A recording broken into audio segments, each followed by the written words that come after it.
Yamuna Tira Hare Krishna Krishna Krishna Hare Hare Hare Ram Ram Ram Hare Hare Hare Krishna Krishna Krishna Hare Hare Hare Ram Ram Ram Hare Hare Hare Krishna Krishna Krishna Hare Hare Hare Ram Ram Ram Hare Hare Hare Krishna Krishna Krishna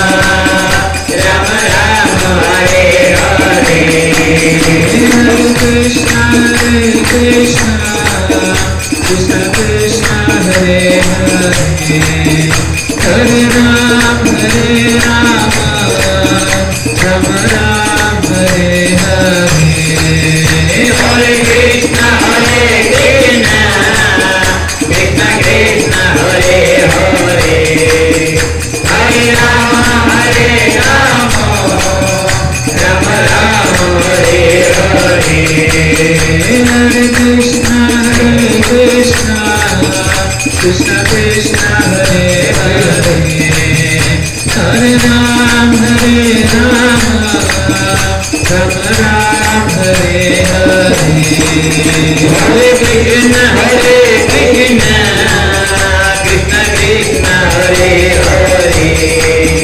Hare Hare Krishna Krishna Krishna Hare Hare Hare Ram Ram Ram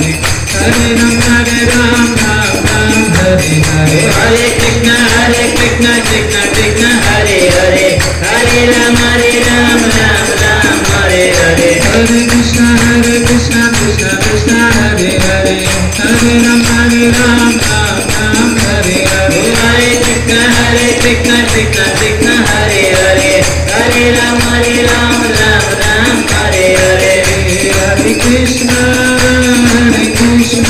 Hare Hare Hare Krishna Krishna Hare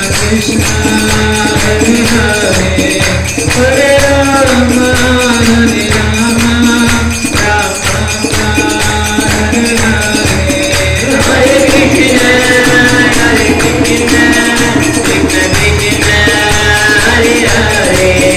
Hare Ram Ram Hare Hare Hare Krishna Krishna Hare Hare Hare Ram Hare Hare Krishna Krishna Hare Hare Hare Ram Ram Hare Hare Jaya Radha Giridhari Radha Giridhari Radhe Jai Radha Giridhari Radha Giridhari Radhe Jaya Jagannatha Jagannatha Jagadhira Jaya Subhanama Jagannatha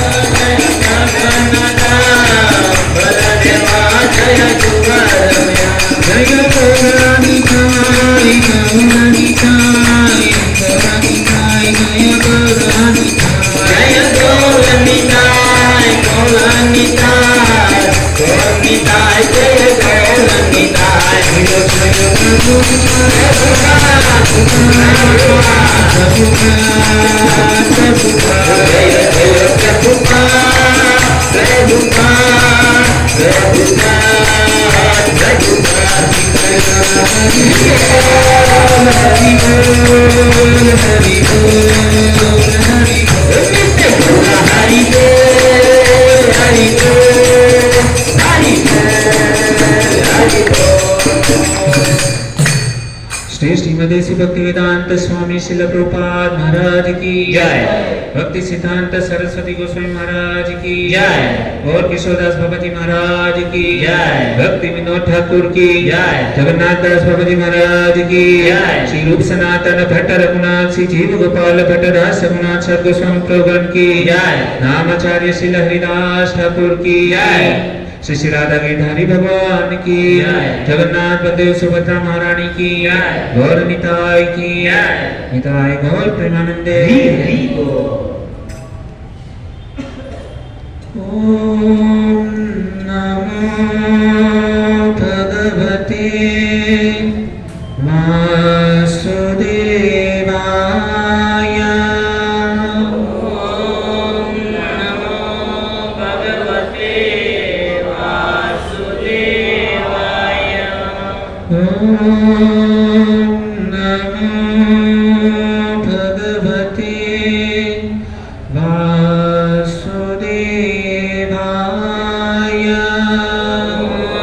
ओम नमो भगवते वासुदेवाय। ओम नमो भगवते वासुदेवाय। ओम नमो भगवते वासुदेवाय। ओम ज्ञानतिमिरान्धस्य ज्ञानाञ्जनशलाकया चक्षुर्मिलितं येन तस्मै श्रीगुरुवे नमः। श्रीचैतन्यमनोभीष्टम् स्थापितं येन भूतले स्वयं रूपं तदा मह्यं ददाति स्वपदान्तिकम्। वन्देऽहं श्रीगुरु श्रीयुतपदकमलम् श्रीगुरुनैष्णवांश्च श्रीरूपं सप्रजातं सगणरघुनाथान्वितं तं सजीवम् साद्वैतं सावधूतं परिजनसहितं श्रीकृष्णचैतन्यदेवं श्रीराधाकृष्णपादान्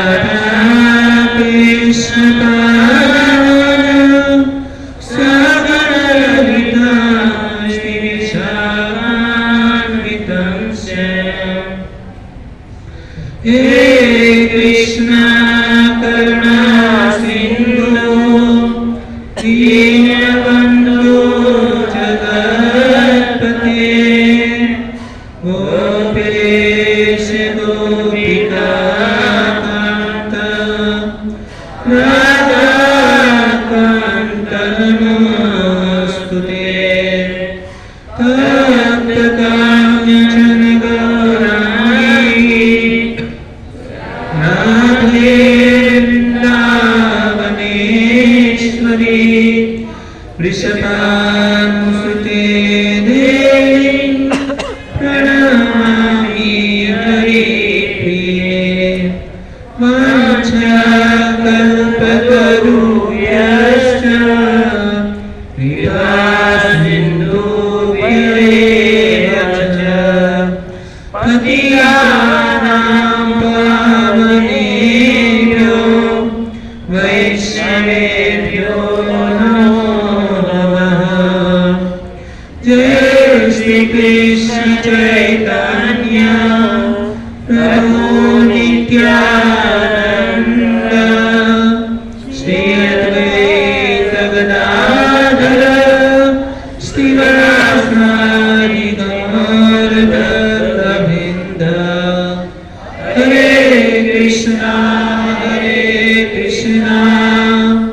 कृष्णा कृष्णा हरे हरे हरे राम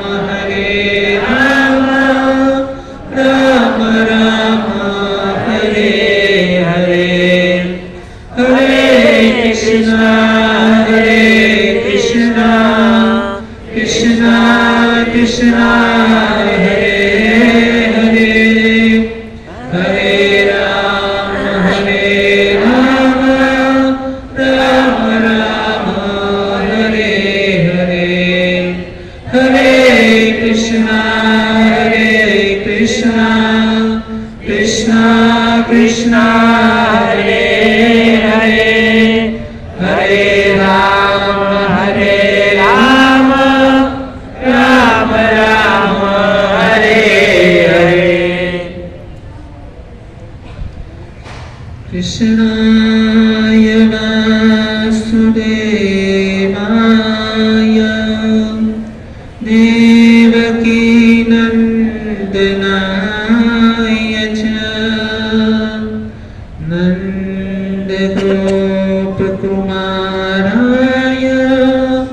गोविन्दाय नमो नमः।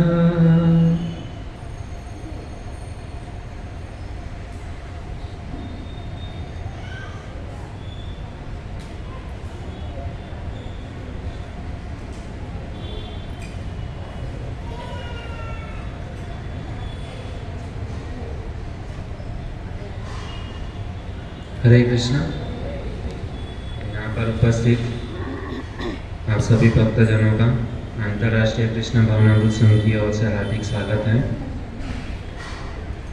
बहुत ही सुंदर अवसर आने वाले सोमवार के दिन है, कृष्ण जन्माष्टमी। हम लोगों ने देखा कि अभी बलराम जयंती कुछ ही दिनों में गया, बलराम जी प्रकट हुए और उसके एक हफ्ते के बाद में भगवान श्री कृष्ण का जन्मदिन है। तो कहा जाता है भक्तों कि वास्तविक में कृष्ण जन्म जो है, कृष्ण जन्म यदि हमको मनाना है, प्रकट करना है, तो सबसे पहले हम उनके नाम के द्वारा क्या कर सकते हैं, प्रकट कर सकते हैं। भगवान के नाम के द्वारा हम हमारे हृदय के अंदर कृष्ण को धारण कर सकते हैं। अभी हम लोगों ने, सभी भक्त लोगों ने भगवान के नाम का कीर्तन किया, सब लोगों ने उच्चारण भी किया। बहुत ही सुंदर लगता है भगवान के नामों का कीर्तन करना। और कहते हैं कि जो भी कोई व्यक्ति इस भगवान के नाम का कीर्तन करता है तो मंगल भवन मंगलहारी, उनके जीवन के अंदर जितना भी अमंगल है वो सारा का सारा मंगल निकल जाता है। और कहते हैं कि भगवान का नाम जितना भी लिया जाए तो उसे हमारे जीवन में शुभ ही शुभ होता है। प्राय हम देखते हैं कि हमारे मेन जो एंट्री गेट होता है वहाँ पर हम लिखते हैं शुभ लाभ। तो यह लिखने से शुभ लाभ नहीं होता है, हमको कुछ करना पड़ता है शुभ लाभ के लिए। केवल लिख दिया तो ऐसा नहीं कि हो जाएगा। ऐसे तो लिखने के लिए तो हम लोगों ने बहुत बार, कई बार हमारे जीवन में हमने शुभ लाभ लिखा है। खास करके हम देखते हैं कि कुछ भी अच्छा प्रसंग हो, है ना, तो उसमें हम लिखते हैं शुभ लाभ।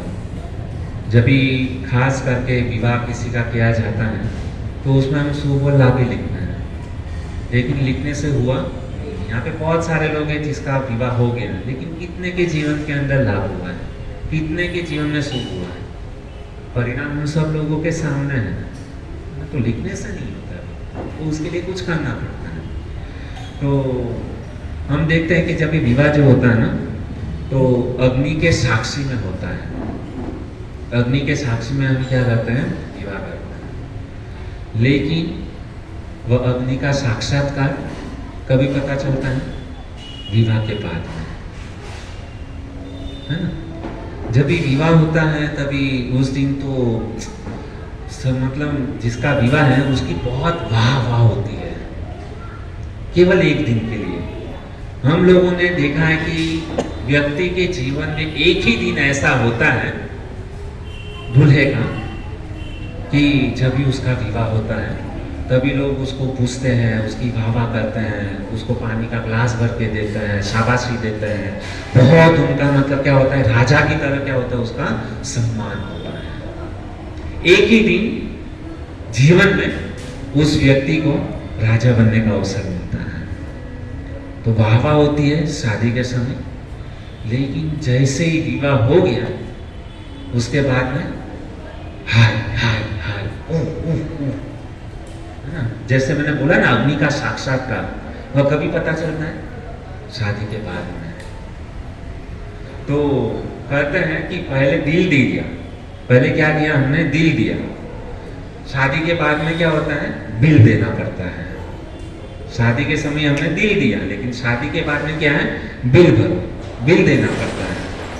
क्या क्या बिल, घर के बहुत सारे खर्चे होते हैं, लाइट बिल, ऑफिस का बिल, बच्चे लोगों की पढ़ाई का बिल, ट्यूशन, बहुत कुछ मतलब हमारे सर के ऊपर क्या है, ये सब खर्चा है जीवन के अंदर, ये बहुत सारे बिल हैं।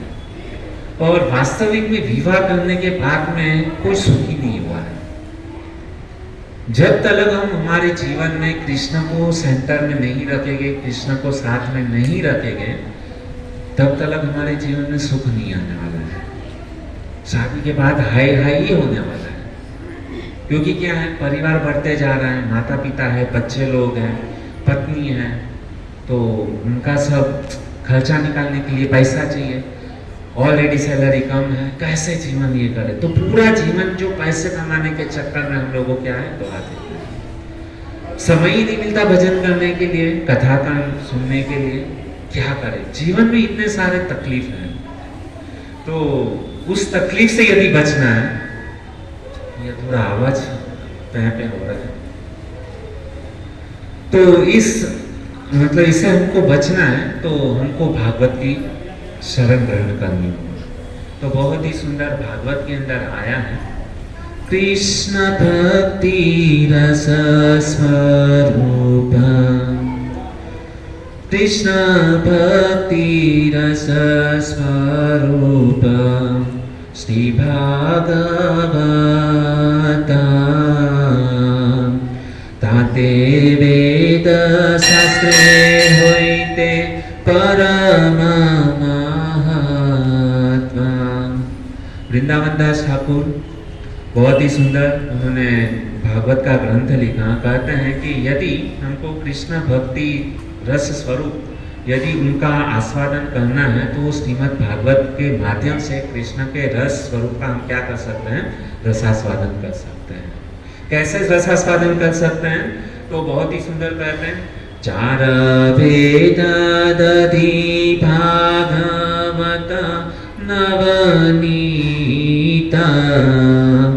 मथिले न सुख खाइले न परीक्षिता। कहते हैं कि जब भी हम दही का मंथन करते हैं ना, तो दही का मंथन जब भी व्यक्ति करता है तो उसे क्या निकलता है, मक्खन निकलता है। तो यहाँ पे वेद व्यास जी ने, सुखदेव गोस्वामी ने, उन्होंने भी क्या किया, वेदों का मंथन किया। और जब भी वेदों का जब भी मंथन किया ना, तो उसमें से क्या निकला, भागवत रूपी फल निकला। और उस भागवत रूपी फल को किसके लिए मंथन किया, परीक्षित महाराज के लिए।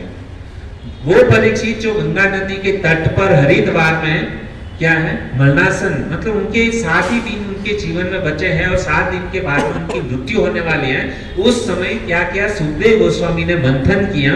और जब भी मंथन किया परीक्षित के लिए, जैसे दही का मंथन करने से मक्खन निकलता है, उसी प्रकार से जब ये वेदों का जब मंथन किया गया, तो उस मंथन करने के बाद में सुखदेव गोस्वामी ने क्या किया, उस वेद में से श्रीमद् भागवत को प्रकट किया।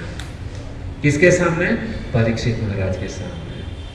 और यह भागवत कैसा है, अमृत, सुख मुखाद अमृत द्रव्य संयुक्त।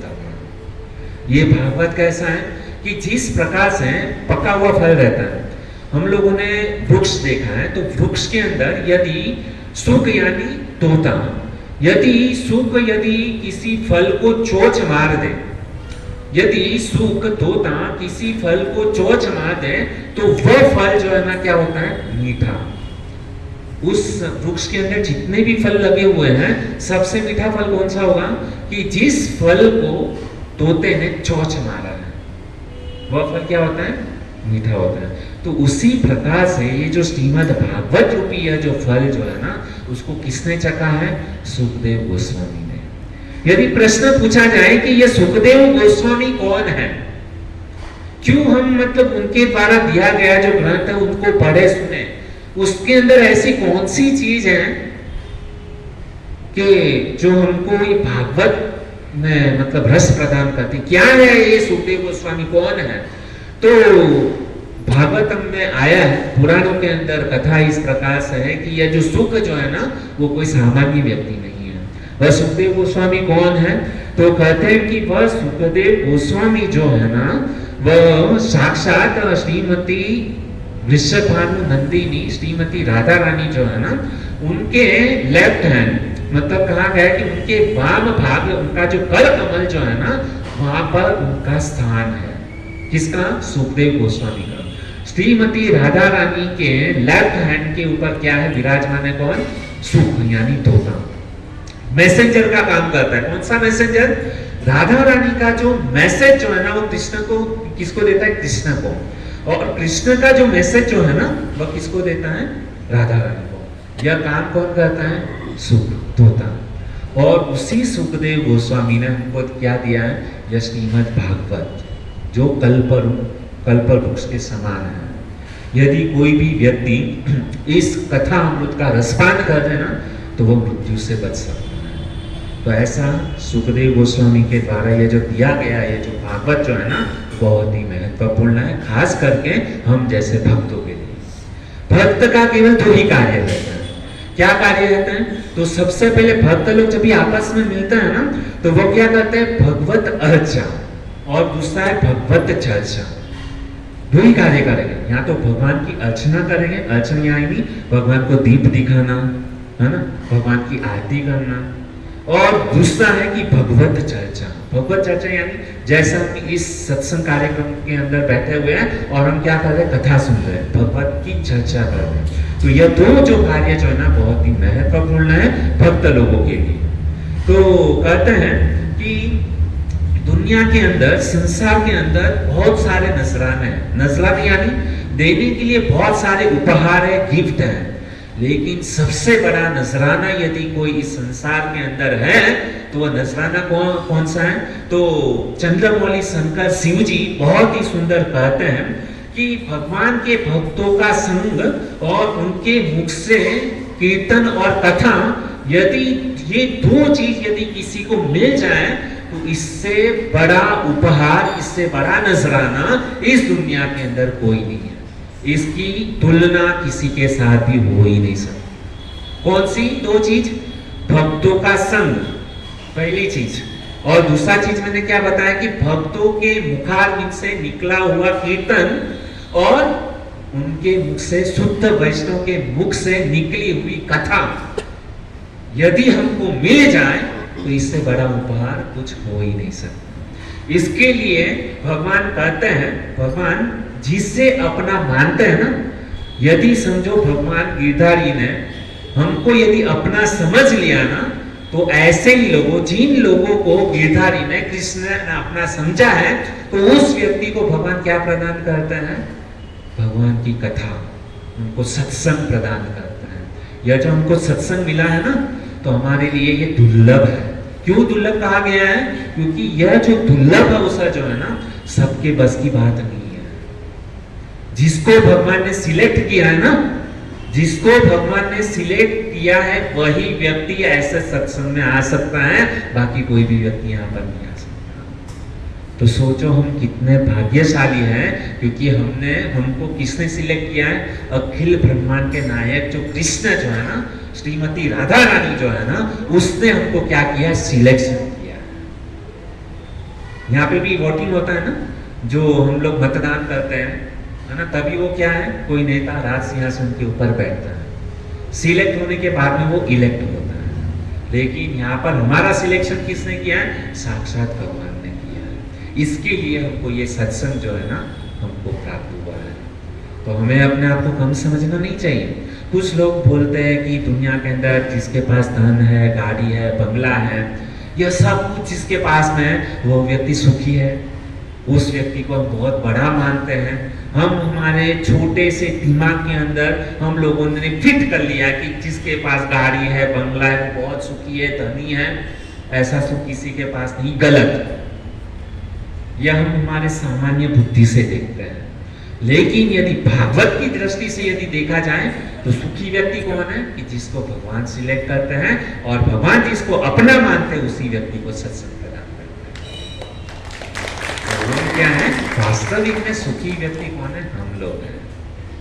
दूसरे को गाड़ी बंगला को देख करके हृदय को जलाओ मत, ईर्ष्या मत करो, यह बहुत कचरा है। यह कचरे को कभी भी दिमाग में मत डालो। यदि ऐसा कचरा अंदर घुस गया ना तो भगवान हमसे कोसों दूर हो जाएंगे। अब हम भगवान के करीब हैं क्योंकि हमारे दिमाग में ये कचरा नहीं है। ठीक है, कथा के सुनने के बाद में गेट के बाहर जब भी जाते हैं तब ये कचरा अंदर आ जाता है, लेकिन अभी एक घंटे के लिए वह कचरा दिमाग में नहीं है। इसके लिए हम क्या है, भगवान के करीब है, भक्तों के करीब है। माना तो बहुत जो नहीं है वो भगवान से बहुत दूर है। और सबसे बड़ा सौभाग्य क्या है कि भगवान के नजदीक समीप आना, यह सबसे बड़ा हमारा सौभाग्य है। तो बहुत ही सुंदर यहाँ पे देखिए भगवान श्री कृष्ण का जन्म आने वाला है। तो कहते हैं कि कृष्ण जो है ना परमात्मा है। हम देखते हैं कि भागवत के अंदर वसुदेव वसुतम देवम कंस चाणूरमर्दनम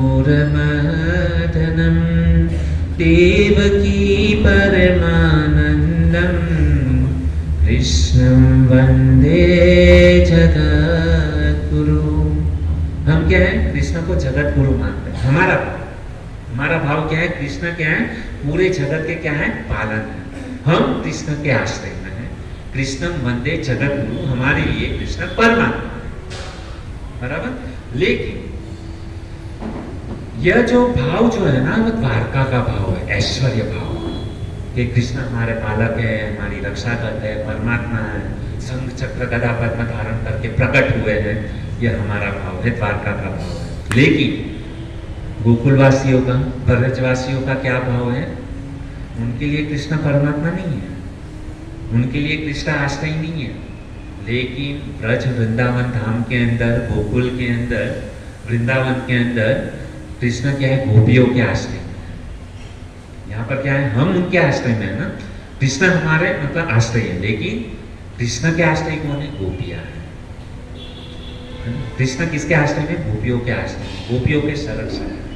तो यह वृंदावन का भाव है। तो बहुत सुंदर राजसूय सभा के अंदर, राजसूय सभा जब हुई तो वहाँ पर बड़े बड़े मतलब बोलते हैं ना ऋषि मुनि बैठे थे और बहुत ही वहाँ पर सुंदर नारद मुनि वहाँ पर उपस्थित हैं राजसूय सभा के अंदर। और वहाँ पर प्रश्न पूछा गया। युधिष्ठिर महाराज प्रश्न पूछते हैं नारद मुनि से कि हे नारद मुनि, कृपा करके मैं आपसे जानना चाहता हूँ। क्या जानना चाहता हूँ कि इस पूरे त्रिभुवन के अंदर सबसे बड़ा या सबसे सुंदर स्थान कौन सा है? सबसे सुंदर जगह, सबसे अच्छी लैंड कौन सी है? कृपा करके आप मुझे बताइए। कौन पूछ रहा है? युधिष्ठिर महाराज नारद मुनि को पूछ रहे हैं। तो वहाँ पर कृष्ण भी वहाँ पर बैठे हुए हैं। 16,000 कृष्ण उनकी 16,108 पटरानी है। तो कृष्ण भी क्या है, उस सत्संग के अंदर बैठे हुए हैं। कहाँ पर? जहाँ पर नारद मुनि क्या है, वक्ता है, और कृष्ण और बलराम जो है ना श्रोता रूप में वहाँ पर बैठे हुए हैं। और वहाँ पर बहुत ही सुंदर युधिष्ठिर महाराज, वो प्राय गृहस्थ हैं, और गृहस्थ हैं तो गृहस्थ होने के कारण उनका एक प्रश्न है, और प्रश्न पूछ रहे हैं नारद मुनि से कि सबसे सुंदर जगह कौन सा है। और बहुत ही सुंदर सत्संग नारद मुनि कर रहे हैं। कृष्ण को भी यह जरूरत है। क्यों? क्योंकि कृष्ण भी क्या है, सबसे बड़े गृहस्थ हैं। हमारे पास में तो एक पत्नी है, लेकिन कृष्ण के पास में कितनी है? 16,108 पत्नी है। तो कृष्ण भी मतलब क्या है, हम जैसे हम गृहस्थ में फंसे हैं ना, तो कृष्ण भी क्या सोच रहे हैं मन ही मन, मैं भी गृहस्थ में युधिष्ठिर महाराज की जैसे फंसा हुआ हूं, है ना। तो कृपा करके मुझे भी उपदेश दीजिए, है ना, कि क्या करना चाहिए। गृहस्थ अवस्थितो राजन, जो गृहस्थ व्यक्ति उसको क्या करना चाहिए। बहुत सारे प्रश्न पूछे हैं। तो उसमें से एक प्रश्न यह था कि इस पूरे भूमंडल के अंदर त्रिभुवन में सबसे सुंदर जगह कौन सी है। तो वहीं पर नारद मुनि बहुत ही सुंदर वहां पर उपदेश देते हुए कहते हैं, नारद जी बोल रहे हैं सत्य पात्र युक्त लभ्यते। उसका मतलब कहते हैं कि भगवान कृष्ण का प्रेमी भक्त, भगवान कृष्ण का प्रेमी भक्त जिन्होंने कृष्ण को अपने हृदय में लीला में मतलब क्या है सदा मस्त रहता है, जिनके हृदय के अंदर कृष्ण लीला बहती रहती है, वह जो है शुद्ध वैष्णव जहां भी जाए ना, जो इस जगह पर जाता है वही क्या है वृंदावन है। क्योंकि कृष्ण के भक्त के हृदय में क्या होता है, हमेशा उनके हृदय में कृष्ण की लीला सतत निरंतर क्या है बहती रहती है। जिस प्रकार से नदी में पानी बहता रहता है, उसी प्रकार से जो भगवान का शुद्ध भक्त होता है ना, उसके हृदय के अंदर 24 घंटा निरंतर कृष्ण लीला कृष्ण कथा वो क्या है उसकी के अंदर मग्न रहता है। और वही व्यक्ति जहां जहां पर भी जाता है ना, उस जगह को वृंदावन बना देता है। किसने ऐसा किया? तो कहते हैं कि हम जिस परंपरा के अंतर्गत ये जो कथा सुन रहे हैं ना, किसने प्रचार किया? एसी भक्ति वेदांत स्वामी प्रभुपाद। वो जहां जहां पर भी गए, अमेरिका में गए, अमेरिका को क्या बना दिया? न्यू वृंदावन बना दिया। लंदन में गए, लंदन को अमेरिका बना दिया। लंदन में जाकर के वहां पे राधा लंदनेश्वरी है ना, राधा कृष्ण का वहां पे क्या कर दिया? प्राकट्य कर दिया। तो एक जो शुद्ध भक्त जो होता है ना, कृष्ण को अपने हृदय में क्या करता है धारण करके घूमता रहता है, और वह जिस जगह पर खड़ा हो जाए ना, वहां पर क्या बना देता है? मंदिर बना देता है। समझे? इतनी ताकत क्या होती है कृष्ण भक्त के अंदर होती है। तो कहते हैं कि हम देखते हैं कि बहुत सारे मंदिर हैं, तो मंदिर में क्या होता है? भगवान होते हैं, लेकिन मन के अंदर प्रश्न यह उठता है कि उस मंदिर के अंदर भगवान है या नहीं, वह डाउट होता है कि वास्तविक में भगवान है या नहीं। लेकिन भक्त जहां खड़ा हो जाता ना, वहां पर ही क्या बना देता है? मंदिर बना देता है। क्यों? कैसे मंदिर बनाते हैं? क्योंकि प्रेम ते प्रकट हुई में जाना। भगवान कहां पर विराजमान होते हैं? कि जहां पर भगवान का प्रेमी भक्त जिस जगह पर जाता है, वहां पर कृष्ण कथा का वो क्या करता है? प्रचार करता है। इसके लिए वह जगह जो क्या हो जाती है? मंदिर बन जाती है। वरना तो मंदिर बहुत सारे हैं, जिस मंदिर के अंदर भगवान की कथा नहीं होती है, कीर्तन नहीं होता है, भक्तों का संग नहीं होता है, वह केवल पत्थर रूपी मंदिर बन जाता है। कुछ भाव नहीं है। वहां पे जाके मंदिर में क्या करेंगे?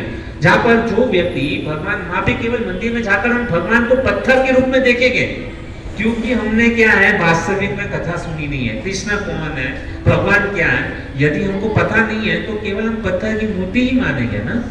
लेकिन भगवान को कैसे जाना जाता है? भागवत से, भक्तों के माध्यम से। और जब भी ऐसे भक्तों से जब भी हम अपने कानों से जब भी कथा सुनेंगे ना, तो कहना के द्वारा हम भगवान को क्या कर सकते हैं? देख सकते हैं, उसका दर्शन कर सकते हैं। तो बहुत सुंदर इस प्रकार से हमको क्या करना चाहिए? भगवान के विषय में कथा सुनना चाहिए, और तभी हमको भगवान के बारे में, भगवान के विषय में प्रेम जागृत होगा। हम किसके लिए यहाँ पर बैठे हैं? कृष्ण प्रेम पाने के लिए हम यहाँ पर बैठे हुए हैं, है ना। तो बहुत ही सुंदर अवसर है कृष्ण जन्म। आइए हम हमारे मन को हम कहाँ पर लेकर के जाते हैं? मथुरा, कंस की जेल। हमको पूरा इतिहास में नहीं जाना, यदि हम जाएंगे तो समय ऐसा ही निकल जाएगा। लेकिन इस कृष्ण जन्म के माध्यम से हम लीला भी सुनेंगे, लीला के माध्यम से हम सिद्धांत भी सुनेंगे कि वास्तविक में हमको लीला के माध्यम से हमको क्या करना है। तो आइए हम मथुरा के अंदर कंस के द्वारा, कंस के कारागृह में वसुदेव जी और देवकी को क्या है? बांधा गया है बेड़ियों से वगैरह। तो आकाशवाणी हुई थी कि देवकी का 8वां गर्भ जो है ना, वह कंस तेरे काल होगा, तेरी मृत्यु का कारण बनेगा।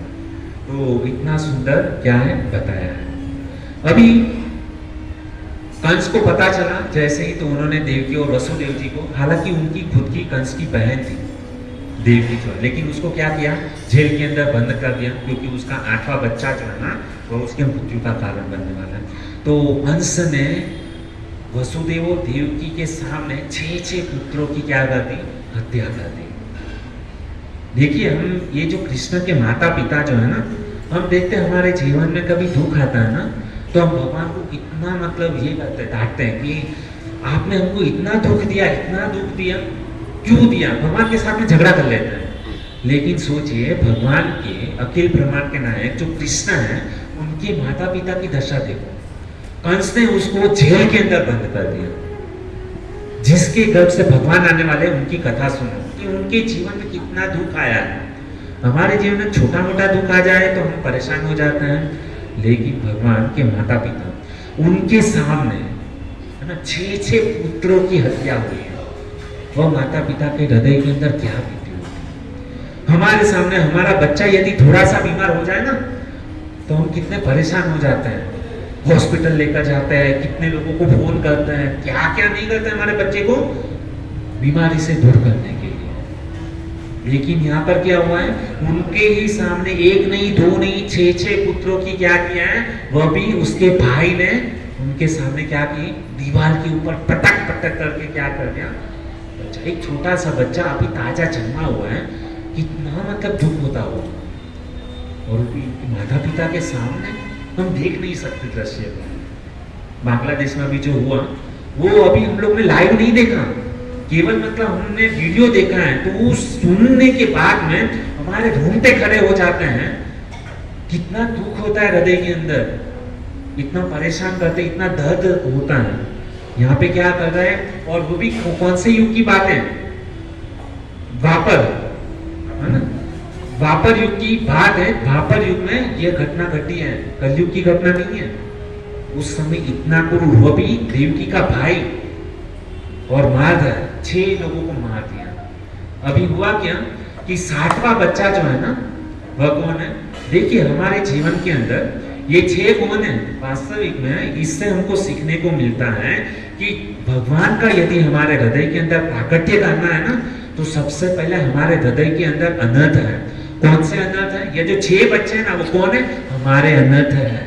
यह जब भी अनर्थ हमारे जीवन से जाएंगे नहीं ना, तब तक भगवान प्रकट नहीं होंगे। तो कौन से अनर्थ है?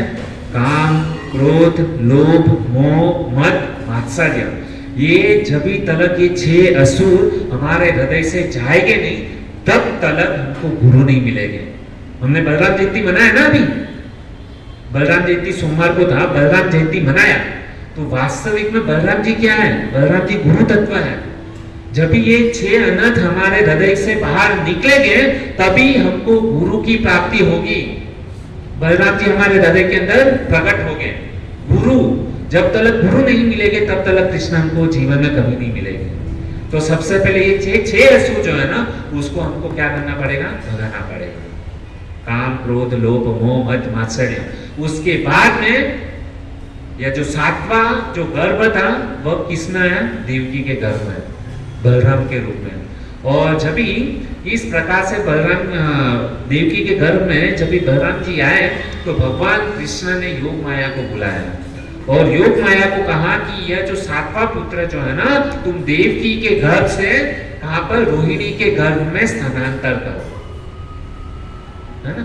આપણે કહીએ ને ગુજરાતીમાં ગર્ભપાત થઈ ગયો। वास्तविक में यह जो है ना, अब की बात नहीं है, तभी की बात है, द्वापर युग में। तो योग माया ने क्या किया? कृष्ण की आज्ञा से देवकी के गर्भ से बलराम जी को रोहिणी के गर्भ में ट्रांसफर किया गया। आज कोई डॉक्टर ऐसा कर सकता है कि एक माँ के गर्भ से बच्चे को निकाल करके दूसरी माँ के गर्भ में कोई कर सकता है? ऐसा साइंस कभी हुआ है? हो ही नहीं सकता। यह केवल भगवान ही कर सकते हैं। योग माया को भगवान ने क्या किया? आदेश दिया। और हमको पूछा जाए कि ये योग माया कौन है?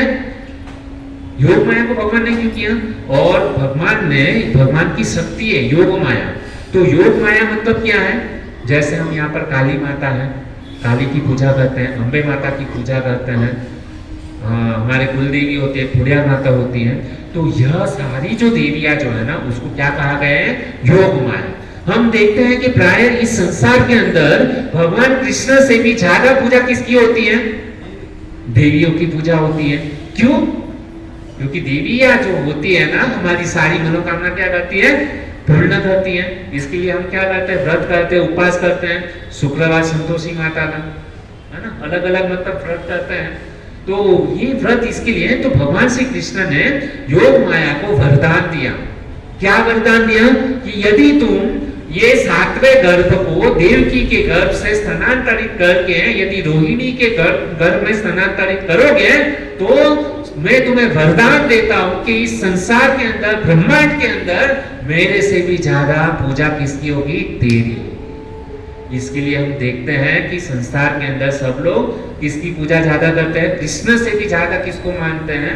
कालिका, चंडिका, अंबे माता, खोड़ियार माँ, जितनी भी देवियां है ना, उसकी पूजा ज्यादा करते हैं। यह वरदान किसने दिया है? भगवान श्री कृष्ण ने। क्योंकि बलराम जी को देवकी के गर्भ से रोहिणी में गर्भ में स्थानांतरित किया, इसके लिए क्या है? उसको वरदान दिया। समझ में आ रहा है? तो हमको सारी चीज पकड़ना है ना। वास्तविक में यदि हम कृष्ण की पूजा करते हैं ना, तो देवी जो है ना ज्यादा प्रसन्न होती है। क्योंकि देवी क्या समझती है कि इसने मेरे स्वामी की पूजा की है ना। यदि हम लक्ष्मी जी के पास में जाएं, बराबर, सब लोग क्या करते हैं? धनतेरस, अभी दिवाली का दिन आता है, धनतेरस आता है, तो सब लोग धन की पूजा करते हैं, लक्ष्मी जी की पूजा करते हैं, कृष्ण को साइड में रख देते हैं। लेकिन लक्ष्मी कौन है? लक्ष्मी पतिव्रता नारी है। यदि एक पतिव्रता नारी है, यदि आप मतलब किसी को पूछा जाए कि सतीव्रता नारी है, पति है, पतिव्रता नारी है, उसको यदि उसके पति से अलग किया जाए तो क्या वो खुश होगी? बताइए। यदि सतीव्रता नारी को अपनी पति से अलग किया जाए तो वो क्या खुश होगी? आप कितना भी उसकी आरती करो, पूजा करो, देवी प्रसन्न नहीं होगी, लक्ष्मी प्रसन्न नहीं होगी। लक्ष्मी कभी प्रसन्न होगी यदि आप उसके स्वामी विष्णु कृष्ण की जब भी आप पूजा करो, उसको प्रसन्न करो ना, तो ऑटोमेटिक लक्ष्मी भागते हुए आएगी। क्योंकि कृष्ण क्या है? पति है ना। तो जहां पर कृष्ण है तो लक्ष्मी की अलग से पूजा करने की जरूरत नहीं है, लक्ष्मी ऑटोमेटिक भागते हुए आएगी, क्योंकि लक्ष्मी जी पतिव्रता नारी है। तो यह सिद्धांत को हमको समझना चाहिए। लक्ष्मी पूजन बुरी बात नहीं है, करना चाहिए, लेकिन भाव को समझो, उद्देश्य क्या होना चाहिए। लक्ष्मी जी की पूजा करें, ठीक है, लेकिन कृष्ण के साथ में होनी चाहिए, तभी लक्ष्मी ज्यादा प्रसन्न होगी। हम देखते हैं ना कि लक्ष्मी टिकती नहीं है। कहां से टिकेगी? क्योंकि आपने लक्ष्मी जी को कृष्ण से अलग कर दिया, विष्णु से अलग कर दिया, तो लक्ष्मी कहां से टिकेगी? वो तो वहीं पर भागेगी ना जहां पर कृष्ण है, उनके पति है, वहां पर ही भागेगी ना। अकेली लक्ष्मी थोड़ी टिकने वाली है। इसके लिए हमारे पास में लक्ष्मी कभी टिकती नहीं है, क्योंकि हमको केवल लक्ष्मी चाहिए, कृष्ण नहीं चाहिए, तो थोड़ी ना ठहरेगी। इस सिद्धांत को हमको क्या करना चाहिए? ध्यान में रखना चाहिए। ठीक है, तो अभी हम थोड़ा आगे बढ़ते हैं। तो इस प्रकार से सातवें गर्भ को रोहिणी के गर्भ में स्थानांतर किया। अभी वहां पे एक हाहाकार हो गया मथुरा के अंदर। ये मतलब ये सब किसने किया? कंस ने किया। क्योंकि मथुरा में सबको पता था कि कंस ने क्या किया? देवकी के 6 पुत्रों की हत्या की थी। अभी सब लोग कंस को जो है ना उसके ऊपर ब्लेम करने लगे कि ये कंस इतना पापी है कि गर्भ के अंदर ही उसने क्या किया? कुछ जादू मंत्र टोना करके क्या किया? गर्भ के अंदर ही, देवकी के गर्भ के अंदर ही उसके सातवें गर्भ को मार दिया। इतना पापी है। हालांकि कंस ने कुछ नहीं किया था, किसने? योग माया ने किया। तो इस प्रकार से अभी क्या होने वाला है? बलराम जी, मैंने कहा ना कि जब 6 असुर का वध होगा उसके बाद में बलराम जी गुरु जो है ना वो प्रकट हो गए। और जब गुरु प्रकट हो गए ना तो गुरु हमको क्या करेंगे? कृष्ण के पास में लेकर के जाएंगे, कृष्ण को हमको क्या करेंगे? प्रदान करेंगे। तो अभी देवकी के गर्भ से क्या होने वाला है? कृष्ण का जन्म। तो हुआ क्या कि अभी देवकी के गर्भ में क्या है? भगवान सबसे पहले वसुदेव जी जो है ना, वसुदेव जी के मन में आए। भगवान कृष्ण कहां पर आए? डायरेक्ट देवकी के गर्भ में नहीं गए, पहले भगवान श्री कृष्ण वसुदेव के मन में आए, और मन में आने के बाद में देवकी के गर्भ में प्रविष्ट हुए। वसुदेव जी के द्वारा कृष्ण जो है ना देवकी के गर्भ में प्रविष्ट हुए। अभी देखिए कि जब भगवान प्रकट हुए ना, तो भगवान कैसा है? शंख चक्र गदा पद्म धारण करके आते हैं, हमारी तरह नहीं, है ना। हमारा जन्म कैसे होता है? हम धोते हुए आए थे, एक शरीर के ऊपर एक कपड़ा नहीं था, लेकिन भगवान का ऐसा नहीं है। इसके ऊपर हम आगे चर्चा करेंगे। लेकिन अभी क्या हुआ कि ताम कृष्ण वाहे वसुदेव आगते, कृष्ण को वसुदेव ने, जैसे भगवान का जन्म हुआ है ना, तो उसमें भी बहुत सारी कथा है, वो बाद में चर्चा करेंगे। लेकिन जैसे ही कृष्ण को वसुदेव जी ने क्या किया, अपने गोद में उठाया और उठा करके वह क्या करने लगे, जाने लगे। कहाँ पर जाने लगे, गोकुल के अंदर, है ना। हम प्राय इस्कॉन के अंदर हम देखते हैं कि ये जो बहुत ही सुंदर यहाँ पर फोटो है ना? तो ये जो भगवान श्री कृष्ण जो है ना, तो जब भी हम देखते हैं कि कृष्ण का जब भी जन्म हुआ तो वसुदेव जी अपने हाथ में उठाते हैं। अभी यहाँ पर आप देखेंगे ना कि फोटो के अंदर लाल कपड़ा है, यहाँ पर किसी ने रखा नहीं है।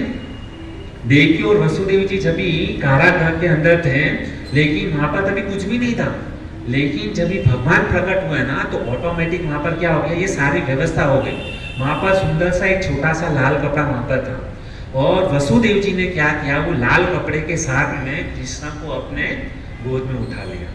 और सनातन गोस्वामी पाद कहते हैं कि कृष्ण स्वामी है, परमेश्वर है, और कहते प्रभु प्रकट होते हैं ना तो प्रकृति के जो नियम जो है ना, वो प्रकृति जो है ना भगवान की सेवा में लग जाती है। वहां पर लाल कपड़ा किसने रखा, प्रकृति ने। प्रकृति क्या है, भगवान की दासी है। जिस प्रकार से हम समझते हैं कि कैसे समझे इस बात को, कि जैसे भगवान आते हैं, है ना, तो ये सारी मतलब शंख चक्र गदा पद्म पूरा मतलब जेल नीट क्लीन हो गया।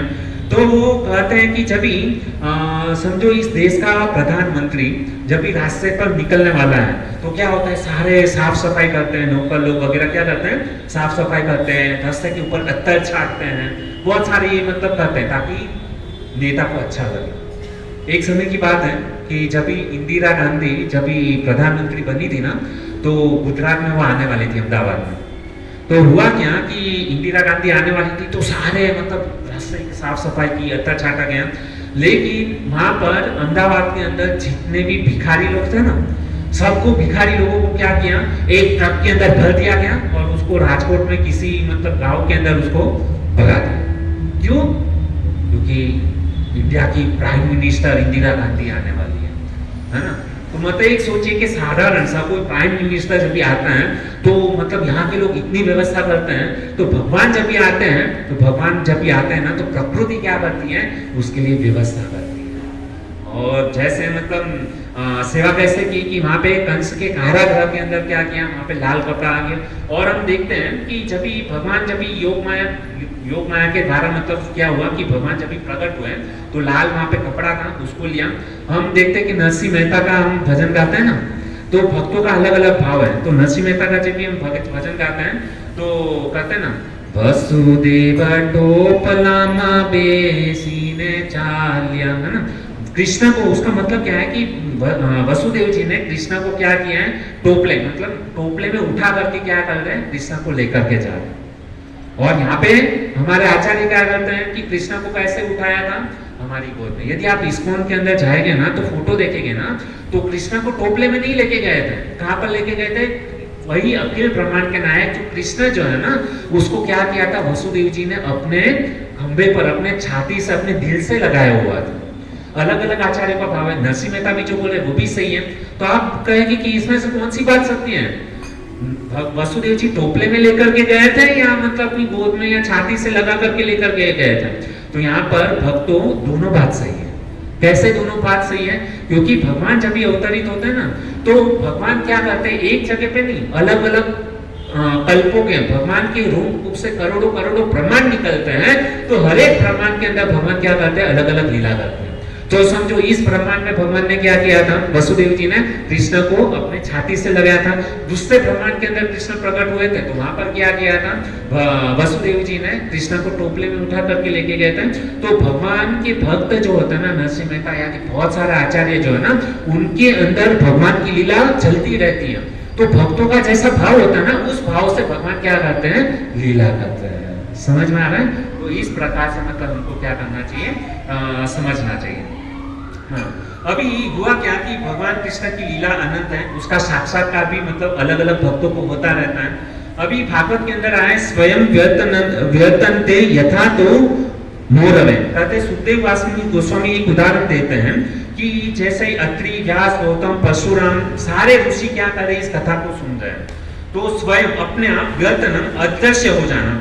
जिस प्रकार से देखो यहाँ पर अंधेरा है, बराबर, अभी जैसे सूरज निकलेगा तो अंधेरे को भगाने की जरूरत नहीं है। अंधेरा ऑटोमेटिक क्या चला जाएगा, भाग जाएगा। तो भगवान क्या है, सूर्य के समान है। जैसे वहां पर क्या है, भगवान रात को 12 बजे जन्म हुए, लेकिन क्या हुआ कि जैसे भगवान जन्म हुए ना, तो भगवान के अंदर तो करोड़ों करोड़ों सूर्य माँ का क्या है, तेज है। तो जैसे ही भगवान प्रकट हुए, हालांकि अंधेरा था, अंधेरे को भगाने की जरूरत नहीं गिरी, लेकिन कृष्ण स्वयं क्या है, प्रकाशित है। तो कृष्ण के शरीर से इतनी तेज निकल रहा था ना कि अंधेरा ऑटोमेटिक क्या हो गया, गायब हो गया, है ना। जैसे यहाँ पे सूरज निकले तो हमको भगाने की जरूरत नहीं, ऑटोमेटिक अंधेरा क्या हो जाएगा, चला जाएगा। तो इस प्रकार से जब भी भगवान जब भी जन्म हुआ ना, तो ऑटोमेटिक क्या हुआ, वहां पे जेल के अंदर जो है ना, प्रकाश छा गया। और यह जो है ना, बहुत ही मतलब सुंदर, मतलब वहां पर प्रकाश छा गया। उसके बाद में कहते हैं कि आकाश में जैसे भगवान अभी क्या किए, वसुदेव जी ने कृष्ण को अपनी गोद में ले लिया, छाती से लगा करके कृष्ण निकल गए। और यहाँ पर एक सिद्धांत यह भी है कि वसुदेव जी जो थे ना, बंधे हुए थे, उनके हाथ में हथकड़ियां थी, बहुत सारे मतलब ये थे, बंधे हुए थे, जेल था। तो जैसे ही कृष्ण को हाथ में लिया ना, तो उसके हाथ में हथकड़ियां लगी थी ना, ऑटोमेटिक निकल गई, पैरों की बेड़ियां छूट गई। वहां पर जो जेल थी, वो जेल के दरवाजे क्या हो गए, खुलने लगे। क्यों ऐसा हुआ कि कृष्ण, यदि हम कृष्ण को अपने साथ में लेते हैं, अपनी गोद में लेते हैं, कृष्ण को यदि हमारे हृदय के अंदर धारण करते हैं ना, तो क्या होता है, हमारे जीवन के जितने भी बंधन है ना, वो क्या हो जाता है, छूट जाता है। यहाँ पर एक सिद्धांत प्रकट होगा कि यदि कोई भी व्यक्ति कृष्ण को अपने हृदय के अंदर केवल धारण कर लेता है ना, सारे बंधन ऑटोमेटिक छूट जाते हैं। और यहाँ तक जितने भी वहां पर पहरेदार थे ना, पहरेदार को क्या हो, योग माया के द्वारा सारे पहरेदार, सो हम कृष्ण लीला के अंदर देखते हैं ना कि कृष्ण को जैसे ही मतलब लेकर के जा रहे हैं, पहरेदार को नींद लग गई, ऑटोमेटिक सब हो गया। कृष्ण ये जो कंस जो था ना, गहरी नींद के अंदर सोया हुआ था, किसी को कुछ भी पता नहीं चला, और बहुत ही आसानी से कृष्ण क्या, और कृष्ण ने क्या किया, जन्म में तभी रो रहे थे, लेकिन जैसे ही मतलब वसुदेव जी ने उनको अपने शरीर के हृदय के अंदर धारण किया, कृष्ण चुप। और कृष्ण जो है ना, उनको बता रहे कि मुझे गोकुल में लेकर के चलो, है ना। तो ऑटोमेटिक जेल खुल गई, सारे दरवाजे खुल गए, हथकड़िया बंधन खुल गया, और वसुदेव जी देव की परम आनंद के अंदर है। और जैसे ही मतलब वो चलने लगे, तो मथुरा से गोकुल में जाने के लिए यमुना नदी क्या होती है, क्रॉस करनी पड़ती है। तो अभी वसुदेव जी कृष्ण को उठाए, और जैसे ही मतलब चलने लगे, तो बारिश, बादल जो थे ना, घने बादल एकदम, तो कृष्ण जो है ना, उसका वर्णन कैसा है, मेघ के समान है, घनश्याम। कृष्ण का नाम क्या हुआ, घनश्याम। तो ये सारे मेघ ने सोचा कि कृष्ण ने हमको क्या किया है, इतना बड़ा उपहार दिया है, गिफ्ट दिया है, तो हमारा कितना बड़ा सौभाग्य है, तो हमको भी कृष्ण की प्रसन्नता के लिए हमको कुछ देना चाहिए। जैसे हम किसी का जन्मदिन होता है, तो हम इसके लिए क्या लेकर के जाते हैं, उपहार लेकर के जाते हैं। तो यहाँ पर कृष्ण जब भी प्रकट हुए, तो कृष्ण का नाम क्या हो गया, घनश्याम, क्योंकि उसका वर्ण जो था ना, ऐसा था मेघ की तरह। आकाश में जो भी बादल जो होता है ना, बादल का काम क्या है कि जो समंदर है ना, उसमें से पानी खींच लेता है, और जब भी पानी जो खींचता है ना, तो बादल जो है ना, काले मतलब ही हो जाते हैं, मेघ की तरह हो जाते हैं। और उसके बाद में क्या करते हैं, मेघ जो है ना, बारिश बरसाते हैं। तो उस समय देखिए कृष्णा अभी मतलब क्या है, आए हैं, तो उनके स्वागत के लिए मेघ ने क्या सोचा कि हमको कृष्ण को उपहार देना चाहिए। तो उस समय वहां पर क्या हुआ, मेघ ने, बादलों ने क्या किया, बारिश बरसाई उनके स्वागत के अंदर, और इतना सुंदर बारिश बरसाया ये, और बारिश बरसाने के कारण उसका क्या हो गया, नेम हो गया, फेम हो गया। कृष्ण जो है ना, ये मेघ जो है ना, फेमस हो गए, क्योंकि कृष्ण ने उसको क्या किया, अपना नाम जो है ना, उनको दे दिया, मेघश्याम, घनश्याम, इसके लिए उनको क्या कहा जाता है, घनश्याम। और बहुत ही सुंदर। और जैसे मतलब वो है ना, अभी धीरे धीरे क्या होगा कि वसुदेव जी ने कृष्ण को लेकर यमुना नदी में कदम रखा, यमुना महारानी को जैसे स्पर्श किया, और यमुना नदी बहुत गहरी थी, है ना। तो यहाँ पर अभी क्या सोचा कि यमुना नदी के पानी के अंदर मतलब क्या है, वसुदेव जी जा रहे हैं, जैसे जैसे बढ़ रहे हैं, तो यमुना नदी अपना प्रभाव बढ़ाते जा रही है, बढ़ाते जा रही है। और वहां पर ऊपर से क्या, ऊपर से भी पानी बरस रहा है, यहाँ पे यमुना नदी एकदम क्या कर रहे हैं, एकदम बड़े बड़े तरंगे यमुना नदी के अंदर आने लगे।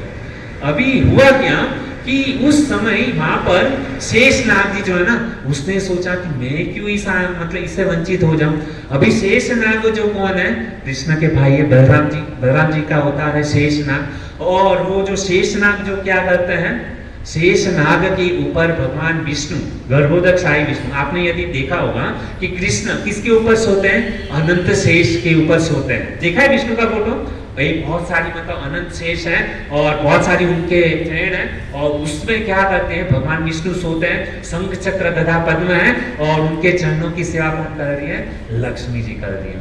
तो ये बलराम जी जो है ना बड़े भाई है ना, तो बड़े, हालांकि कृष्ण के बड़े भाई बलराम जी हैं, तो बलराम जी ने सोचा कि कृष्ण हमारे भाई यहाँ पर प्रकट हुए, भले मैं बड़ा हूँ लेकिन मुझे क्या करना है, मेरे छोटे भाई कृष्ण की क्या करनी है, सेवा करनी है। तो वो सेवा का भाव, देखिए बड़े हो जाए लेकिन हमको हमारा जो स्वभाव जो है ना वो छोड़ना नहीं चाहिए। जीवेर स्वरूप है नित्य कृष्ण दास, हमको जीवों को क्या करना चाहिए, कृष्ण की सेवा करनी चाहिए, बड़ों की सेवा करनी चाहिए। तो बलराम जी ने सोचा कि मैं ऐसा अवसर को कैसे मतलब छोड़ सकता हूँ। तो वहां से आसमान से वो भगवान के वो छाता बन करके वसुदेव जी कृष्ण को लेकर के जा रहे हैं। वो अनंत शेष जी क्या कर रहे हैं कि वसुदेव जी और कृष्ण के ऊपर छाता, जैसे हम बारिश आती तो छाता लेकर के जाते हैं ना, तो बारिश की बूंदे कृष्ण के ऊपर, वसुदेव जी के ऊपर ना गिरे, तो उनकी रक्षा करने के लिए उनके पीछे पीछे, यमुना के पीछे अनंत शेष जी जो है ना वो प्रकट हुए। इतना सुंदर मतलब दृश्य लग रहा था। हालांकि वसुदेव जी ने पीछे देखा नहीं, पीछे देखा होता तो घबरा जाते थे। हम भी यदि हम लोग यहाँ पे बैठे हैं, यहाँ पे कोई सांप, तो सब लोग क्या हो गए, इधर उधर भागने लगे कि सांप आया।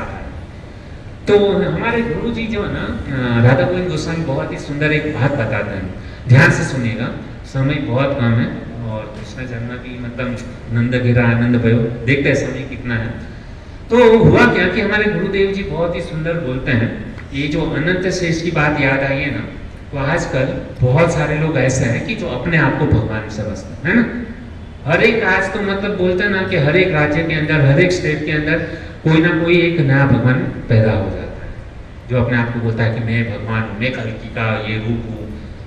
तो उस समय हमारे गुरु महाराज बोलते हैं कि जब भी वह जो गुरु जी जो है ना, जब भी प्रकट हुए, कैसे प्रकट हुए, कृष्ण जब भी प्रकट हुए तो कैसे प्रकट हुए, संग चक्र गदा पद्म धारण करके प्रकट हुए। कृष्ण कहाँ पर सोते हैं, अनंत शेष के ऊपर सोते हैं ना, सैया के ऊपर सोते हैं। और आजकल के जो गुरुजी अपने आप को भगवान मान कर के बैठे हुए हैं, उनको पूछना चाहिए कि तुम्हारा जन्म जब हुआ कैसे हुआ था, कैसे हुआ था उनका जन्म। जितने भी जीव है ना, वह सारे जीवों को कोई डायरेक्ट नहीं तकता है, सारे जीवों को माँ के गर्भ से ही जन्म लेना पड़ता है। भगवान कृष्ण भी माँ के गर्भ से आए, लेकिन भगवान जो है ना सच्चिदानंद विग्रह है, ईश्वर परम कृष्ण सच्चिदानंद विग्रह। भगवान का कैसे सच्चित और आनंद से भरा हुआ है। और भगवान जब भी प्रकट हुए ना, तो देखिए मैं को दुख नहीं हुआ, उनके हृदय के अंदर तो प्रकाश निकल रहा था, आनंद की अनुभूति हो रही थी एकदम, मतलब थोड़ा सा भी कष्ट नहीं था उनके चेहरे के ऊपर। और आजकल जितने भी हम मतलब माँ के घर से जन्म लेते हैं, जो भी बच्चा है, माँ को कितनी पीड़ा होती है, बच्चा कितना रोता है। और जब भी मतलब बच्चे का जन्म जब भी होता है ना, तो कितनी गंदगी उनके शरीर के ऊपर लगी होती है। और आजकल के जो गुरु बोलते हैं कि मैं भगवान, कैसे भगवान हो सकते हो। केवल इनको कहा जाए कि उनको एक रूम में पैक किया जाए, कुछ नहीं करना, उनके रूम में खाली एक छोटा सा सांप है ना, वो जो जिस रूम में सोते हैं ना, केवल छोटा सा एक मतलब एक सांप उनके रूम के अंदर बंद कर और दरवाजा बाहर से लॉक कर, तो गुरु जी का चमत्कार पता चलेगा ये वास्तविक में कितने बड़े भगवान हैं। एक रात बिता नहीं सकते उस रूम के अंदर, पसीने छूटे जाएंगे, और दूसरे दिन सुबह को जिंदा बचेगी कि नहीं बचेगी उसकी भी गारंटी नहीं। तो ऐसे गुरु को मतलब इस प्रकार से उसकी परीक्षा लेनी चाहिए। अपने आप को भगवान समझ रहे हो, भगवान तो अनंत शेष के ऊपर मतलब क्या करते हैं, वहां पे सोते हैं है ना। आपको तो मतलब केवल खाली एक सांप मतलब डालना है, घबरा जाएगा वो व्यक्ति। हमको समझना चाहिए हमारी बुद्धि से कि हम किसको भगवान मान रहे हैं। आजकल तो बहुत फेमस है ये भगवान है ना, रोज एक नया। और हम क्या करते हैं, उसको भगवान मान के उसकी आरती करते हैं, उसको हार पहनाते हैं, ओम जय जगदीश हरे, उसका नाम लेकर के, है ना, जो भी गुरु जी हैं उनका नाम XYZ जो भी रहेगा उसका नाम के साथ में आरती उतारते कि आप हमारे भगवान हो, सब संकट को दूर करने वाले हो। क्या संकट को दूर करेगा? खुद के संकट है, खुद का बंधन है, वो दूर नहीं कर सकता है, हमारे बंधन को कैसे दूर करेगा? और ऐसे को हम क्या भगवान मान करके बैठे हुए हैं? तो हमारे गुरु महाराज बहुत ही सुंदर मतलब है। लेकिन कृष्ण जब भी प्रकट होते हैं ना एकदम फ्रेश पीतांबर धारण करके, येलो कलर का पीतांबर। यहाँ पे यदि इस फोटो के अंदर देखोगे ना तो कृष्ण ने क्या किया? पीतांबर धारण किया, सर के ऊपर मोरपंख है ना, और उनकी आंखें कैसे? कमल जैसी। वेणुं क्वणन्तमरविन्दलायताक्षं बर्हायवसमासिताम्बुधसुन्दरअङ्गं कन्दर्पकोटिकमनीयविशेषशोभं गोविन्दमादिपुरुषं तमहं भजामि। भगवान कैसे वेणु बजाते हैं? वेणु वनंतम अरविंद दलायताक्षम, उनकी जो आंखें है ना कमल की पंखुड़ियां जो रहती ना उतनी सुंदर, मतलब क्या है? आकार, धनुष आकार की। जैसे धनुष को आपने देखा होगा कि वो धनुष जो है ना ऐसा करके ये जाता है, तो हमारी आईब्रो तो यहाँ तक है, लेकिन भगवान कृष्ण की आईब्रो कैसी है? ऐसा लगता है कि मानो भगवान कृष्ण की ये जो आंखें जो है ना मानो कानों को स्पर्श करती हुई, ऐसी मतलब धनुष के तरह, मतलब क्या है? आकार की है। और उसकी कमल कितना, इस दुनिया के अंदर सबसे खूबसूरत यदि कोई फूल है, देखो ये भी मतलब इनकम्प्लीट है, भगवान का वर्णन कर नहीं सकते, लेकिन इस दुनिया के अंदर सबसे खूबसूरत यदि कोई फूल है तो वो कमल का फूल है ना, इससे बढ़िया कोई है नहीं। इसके लिए इसकी सुंदरता जो है ना, कृष्ण की सुंदरता किसके साथ में की है? कमल पुष्प के साथ में की है। कंदर्प कोटि कमनीय विशेष शोभम, करोड़ों करोड़ों सूर्य माह के जो तेज निकलता है ना, वह तेज कृष्ण के शरीर से निकलता है। करोड़ों सूर्य को जमा कर दो, उसके बाद में जो चांदनी निकलती है, करोड़ों चंद्रमा को जमा कर दो, है ना, उससे जो तेज निकलता है, जो चांदनी निकलती है, ऐसा कैसा है? कृष्ण का स्वरूप है, बहुत ही सुंदर, है ना। तो इस प्रकार से है, और पीली धोती है पहनिए, पीला पीतांबर है। और कृष्ण के बाल कैसे हैं? हम जब भी पैदा हुए थे ना, हमारे सर के ऊपर बाल नहीं था, बाल था भी तो इतना छोटा छोटा था, देखने भी अच्छा नहीं लगता। लेकिन जब भी कृष्ण जब भी जन्म लेते हैं ना तो उनके घुघरालू बाल होते हैं, આપણે ગુજરાતીમાં કહીએ ને વાકડિયા વાળ, इतना मधुर और मतलब एकदम चिकने चिकने से बाल होते हैं, और जैसे हाथ लगाते हैं ना एकदम लिस्सा लिस्सा एकदम लगता है, बहुत ही सुंदर, मतलब और क्या चमक निकलती है, काले काले घुघरालू बाल, इतना सुंदर कृष्ण का स्वरूप है। ऐसे भगवान प्रकट होते हैं। और हम आजकल दूसरे लोगों को भगवान मान के बैठे हुए हैं। क्या है? भगवान दिखा रहे हैं कि कृष्ण जन्म वास्तविक में यह है, कृष्ण के स्वरूप को देखना चाहिए। आजकल माताएं जो लड्डू गोपाल की सेवा करती है ना, तो इस भाव के अंदर सेवा करनी चाहिए। ऐसा नहीं कि चलो भगवान को सेवा करना है, गुरुजी ने बोला है सेवा करना है, ये लड्डू गोपाल को लिया और वहाँ पे किचन में लेके गए और सीधा मतलब फर्स्ट चालू, मतलब ये नल चालू किया, नहला दिया। ये भाव नहीं होना चाहिए। हम लोग प्राय क्या करते हैं? जल्दी फटाफट, अरे बच्चों का टिफिन बनाना है, पति का टिफिन बनाना है, समय नहीं है, लड्डू गोपाल को लेते हैं सीधा नल के अंदर। क्या ऐसा स्नान करना चाहिए? क्या हम डायरेक्ट नल के नीचे बैठ के स्नान करते हैं? नहीं, हम लोग कैसे स्नान करते हैं? ठंडी की जब भी ठंडी रहता है ना, गुलाबी ठंडी जब भी रहती है सियाला, तो उस समय हम लोग क्या करते हैं? गर्म पानी करते हैं ना, गर्म पानी से नहाते हैं। हमारे लड्डू गोपाल को क्या ठंडी नहीं लगती है? उनको भी ठंडी लगती है। भाव होना चाहिए कि कृष्ण जो है ना स्वयं है, लेकिन हम क्या है? बस केवल मूर्ति मानकर बैठे हैं तो भाव प्रकट नहीं होगा। भगवान की सेवा करो, पूजा करो, कैसे करो? जैसे हम हमारे बच्चे का ख्याल रखते हैं ना, उसी प्रकार से हमको लड्डू गोपाल हमारे कृष्ण का, हमारे भगवान का ख्याल रखना चाहिए। हम लोग हमारे बच्चे को 3 टाइम भोजन देते हैं, तो हमारे कृष्ण को भी हमको 3 टाइम भोजन देना चाहिए। हमारे बच्चे को हम भूखा नहीं देख सकते हैं, तो भगवान को कैसे भूखा रख सकते हैं भैया? इसके लिए भगवान को क्या है? केवल मतलब मूर्ति मत मानो। ये भाव कभी प्रकट होगा जब भी हम कृष्ण को हमारे बच्चे मानेंगे, उसके साथ में संबंध स्थापित करेंगे, कृष्ण को हमारा बच्चा मानेंगे, कृष्ण को हमारा प्रियतम मानेंगे। यदि एक प्रेमिका को कितना प्रेम करता है, उनकी सारी बातें को पता होता है ना। प्रेमिका का बर्थडे कभी है, तुरंत एक गुलाब का फूल लेकर के जाएगा, फूल नहीं पूरा, मतलब वो क्या बोलते हैं उसको, बकेट्स, वो फूलदानी पूरा लेकर के जाएगा गिफ्ट देने के लिए। हमने कभी दिया? आज तक हमने कितनी सारी जन्माष्टमी आ गई, कृष्ण के लिए कभी बकेट लेकर के गए? एक फूल भी लेकर के गए? नहीं। क्यों? प्रेम ही नहीं है जीवन में कृष्ण के प्रति। प्रेमिका का बर्थडे तो सब कुछ करेगी, उसका बर्थडे सब कुछ याद होगी। कृष्ण का बर्थडे कभी नहीं पता है, यह हमारा स्वभाव है। क्या हम कृष्ण को प्रेम करते हैं? जिस कृष्ण ने हमको सब कुछ दिया है, हवा दिया, पानी दिया, भोजन दिया, रहने के लिए घर दिया, मकान दिया, अच्छी पत्नी दी, बच्चे दिया, इतना सब कुछ हमको दे रहे हैं, फिर भी हम उसको नहीं पता है वो कौन है। कभी बर्थडे है साल में एक बार, कभी क्या करते हैं जन्माष्टमी के दिन, हाँ जन्माष्टमी आया, चलो रात को 12 बजे जय कन्हैया लाल। दूसरे दिन क्या करते हैं? दूसरे दिन एकदम बड़ी बड़ी मटकी बनाते हैं, कितना 11-11 माले की ऊपर मटकी टांगते हैं, बाद में वो सब वो पिक्चर के गाने बजते हैं। क्या शास्त्र में कभी ऐसा लिखा है कि गोविंदा कृष्ण का जन्म होता है तभी पिक्चर के गाने बजाने चाहिए, इंद्रिय तृप्ति करनी चाहिए? उस दिन सबसे ज्यादा सब लोग नॉनवेज भी खाते हैं, कुछ लोग एंजॉय करते हैं, ताश करते हैं, शराब पीते हैं। क्या शास्त्र में यह बताया गया है कृष्ण जन्म ऐसा होना चाहिए? नहीं, यह केवल इंद्रिय तृप्ति है, वहां पर गोविंदा में कुछ कृष्ण नहीं है। कृष्ण ने कभी ऐसा मतलब ये नहीं किया है। यह जो नाटक है ना, कृष्ण ने कभी नहीं किया है। ये नाटक हम कर रहे हैं कृष्ण को माध्यम में करके, कितना बड़ा पाप लगेगा। कृष्ण के नाम पे हम सेल्फ एंजॉयमेंट कर रहे हैं। नहीं भक्तों, ऐसा जन्माष्टमी नहीं होना चाहिए। वहां पे खड़ा भी नहीं रहना चाहिए ऐसी जगह पे जहाँ पे हम तो उस दर्शक को, अरे वो दूसरे दिन न्यूज़पेपर में आता है इस व्यक्ति ने इतना बड़ा मतलब 50 माले के ऊपर वो मटकी बांधी थी, 30 माले के ऊपर मटकी बांधी थी, उस मटकी को फोड़ा गया। दूसरे दिन वो भी न्यूज़ में आता है कि कितने लोग उसमें हाथापाई हुए, कितने लोगों की टांग टूटी, कितने लोगों के हाथ टूटे।